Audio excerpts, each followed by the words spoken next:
उत्तर प्रदेश की राजनीति से इस वक्त एक बड़ी खबर सामने आ रही है।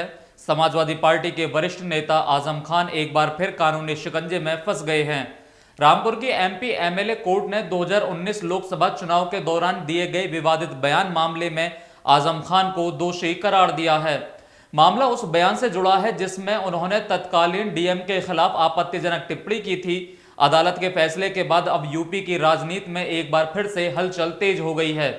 क्या यह सिर्फ एक बयान का मामला है या फिर यह उस राजनीति का परिणाम है जहां भाषण की मर्यादा लगातार टूटती जा रही है? क्या नेताओं की जुबान अब उनके राजनीतिक भविष्य पर भारी पड़ने लगी है? और सबसे बड़ा सवाल, क्या आजम खान की मुश्किलें अब और बढ़ने वाली है? नमस्कार, मैं हूं राज माहौर, आप देख रहे हैं news watch India. Samajwadi party के कद्दावर मुस्लिम चेहरे माने जाने वाले आजम खान पिछले कई वर्षों से लगातार विवादों और मुकदमों से घिरे रहे हैं, लेकिन इस बार मामला बेहद गंभीर माना जा रहा है क्योंकि अदालत ने उन्हें दोषी माना है। यह पूरा मामला साल 2019 के लोकसभा चुनाव का है, जब रामपुर में चुनाव प्रचार के दौरान आजम खान ने मंच से एक ऐसा बयान दिया था जिसने राजनीतिक गलियारों में तूफान ला दिया था। आरोप है कि आजम खान ने तत्कालीन जिलाधिकारी यानी डीएम के खिलाफ बेहद आपत्तिजनक और धमकी भरे शब्दों का इस्तेमाल किया था। शिकायत दर्ज हुई, एफआईआर हुई, मामला अदालत पहुंचा और अब वर्षों बाद कोर्ट ने अपना फैसला सुना दिया है। और सब डटे रहो, ये कलेक्टर से मत डरियो,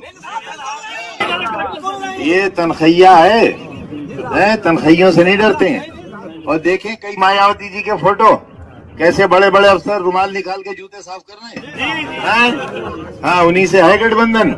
हाँ, उन्हीं के जूते साफ कराऊंगा इंशाल्लाह ने चाहा। बताया जा रहा है कि चुनावी सभा में आजम खान ने प्रशासनिक अधिकारियों पर निशाना साधते हुए ऐसे बयान दिए थे जिन्हें अदालत ने गंभीर माना।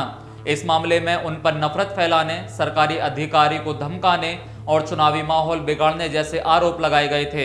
याद कीजिए, यह वही दौर था जब 2019 लोकसभा चुनाव के दौरान आजम खान लगातार अपने बयानों को लेकर चर्चा में थे। कभी बीजेपी उम्मीदवार जयाप्रदा पर विवादित टिप्पणी, कभी चुनाव आयोग पर हमला, तो कभी प्रशासनिक अधिकारियों पर तीखे बयान। और यही वजह है कि सवाल अब सिर्फ एक केस तक सीमित नहीं है। सवाल यह है कि क्या राजनीतिक भाषणों की मर्यादा पूरी तरह खत्म हो चुकी है? क्या वोट हासिल करने की होड़ में नेता किसी भी स्तर तक जाने लगे हैं? दरअसल आजम खान का राजनीतिक सफर जितना बड़ा रहा है उतना ही विवादों से भी भरा रहा है। रामपुर में कभी उनका दबदबा ऐसा था कि उन्हें वहां का सबसे ताकतवर नेता माना जाता था। समाजवादी पार्टी में उनकी गिनती सबसे प्रभावशाली नेताओं में होती थी, लेकिन पिछले कुछ वर्षों में हालत इतनी तेजी से बदले, आजम खान और उनके परिवार पर दर्जनों मुकदमे दर्ज हुए। जमीन कब्जाने से लेकर फर्जी दस्तावेजों तक कई गंभीर आरोप लगे। उनके बेटे अब्दुल्ला आजम खान भी कानूनी मामलों में फंसे, कई मामलों में सजा भी सुनाई गई। राजनीतिक जानकार मानते हैं कि आजम खान की छवि हमेशा एक आक्रामक और बेबाक नेता की रही है। उनके समर्थक कहते हैं कि वह खुलकर बोलते हैं, लेकिन विरोधियों का आरोप है कि उनकी भाषा कई बार मर्यादा की सीमाएं पार कर देती है। 2019 के चुनाव में भी यही देखने को मिला था। चुनाव आयोग तक को उनके खिलाफ कार्रवाई करनी पड़ी थी। कई भाषणों पर नोटिस जारी हुए, कुछ मामलों में प्रचार करने पर भी रोक लगी। लेकिन अब अदालत के फैसले के बाद राजनीति फिर गर्मा गई है। बीजेपी इसे कानून की जीत बता रही है, जबकि समाजवादी पार्टी इसे राजनीतिक बदले की कार्रवाई करार दे रही है। बीजेपी नेताओं का कहना है कि कानून से ऊपर कोई नहीं होता, चाहे कितना भी बड़ा नेता क्यों ना हो। अगर वह संवैधानिक पदों पर बैठे अधिकारियों का अपमान करेगा, समाज में तनाव फैलाने वाले बयान देगा, तो कार्रवाई होना तय है। आजम खान ने हमेशा, चाहे वो न्यायपालिका हो या वो चुनाव आयोग का आदेश हो, किसी आदेश को न मानना अपनी शान समझा है। अगर हम इसी मामले की बात करें तो इससे पहले जिस दिन का ये वाकया है, उससे पहले भी चुनाव आयोग ने 2 बार इन पर, एक बार 48 आवर्स और एक बार 72 आवर्स का इन पर बैन लगाया था। और उसके बाद इन्होंने लिखित में माफ़ी भी मांगी थी। उसके बाद का ये वाकया है। तो जो आदमी चुनाव आयोग के ऑर्डर को भी ना माने और उसके बाद भी इस तरीके के कृत्य करे, तो आपको सोच सकते हैं कि वो चुनाव आयोग या न्यायपालिका या किसी को भी वो क्या समझता होगा। वहीं समाजवादी पार्टी के समर्थकों का कहना है कि आजम खान को लगातार टारगेट किया जा रहा है। उनका दावा है कि कई मामलों में उन्हें पहले भी राहत मिल चुकी है। कुछ मामलों में अदालत ने सबूतों की कमी के कारण उन्हें बरी भी किया है। लेकिन इस केस में दोषी करार दिए जाने के बाद सबसे बड़ा सवाल राजनीतिक भविष्य को लेकर खड़ा हो गया है। अगर सजा 2 साल या उससे ज्यादा रहती है तो जनप्रतिनिधित्व कानून के तहत चुनाव लड़ने पर असर पड़ सकता है। पहले भी एक मामले में सजा मिलने के बाद उनकी विधानसभा सदस्यता जा चुकी है, यानी अदालत का यह फैसला सिर्फ कानूनी नहीं, राजनीतिक रूप से भी बेहद अहम माना जा रहा है।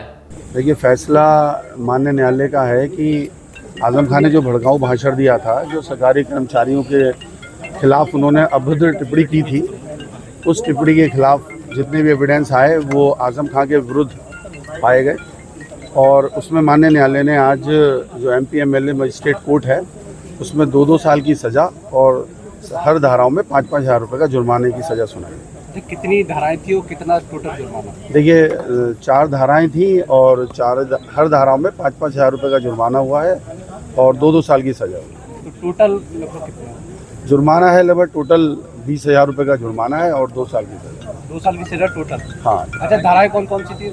153 है, 155(2) है, 125A है और एक और 4 धाराएं हैं इसमें, 505 है। रामपुर की राजनीति में आजम खान कभी ऐसा नाम थे जिनके बिना चुनाव की कल्पना भी मुश्किल मानी जाती थी, लेकिन अब तस्वीर बदल चुकी है। बीजेपी लगातार रामपुर में अपनी पकड़ मजबूत कर रही है। वहीं दूसरी तरफ समाजवादी पार्टी के सामने चुनौती ये है कि वह अपने पुराने वोट बैंक को कैसे संभाले। राजनीतिक विश्लेषकों का मानना है कि आजम खान के खिलाफ लगातार आ रहे फैसलों का असर मुस्लिम राजनीति और समाजवादी पार्टी दोनों पर पड़ सकता है, खासकर ऐसे समय में जब यूपी में राजनीतिक समीकरण तेजी से बदल रहे हैं। यहां एक और बड़ा सवाल यह भी उठता है, क्या नेताओं को अपने भाषणों के लिए ज्यादा जिम्मेदार होना चाहिए? क्योंकि आज के दौर में मंच से कही हर बात रिकॉर्ड होती है, सोशल मीडिया पर वायरल होती है और अदालत तक पहुंच जाती है। कभी चुनावी जोश में दिए गए बयान अब वर्षों बाद कानूनी संकट बनकर सामने आ रहे हैं। आजम खान का मामला इसका सबसे बड़ा उदाहरण माना जा रहा है और यही वजह है कि यह मामला सिर्फ एक नेता तक सीमित नहीं है, यह पूरे राजनीतिक सिस्टम के लिए एक संदेश है।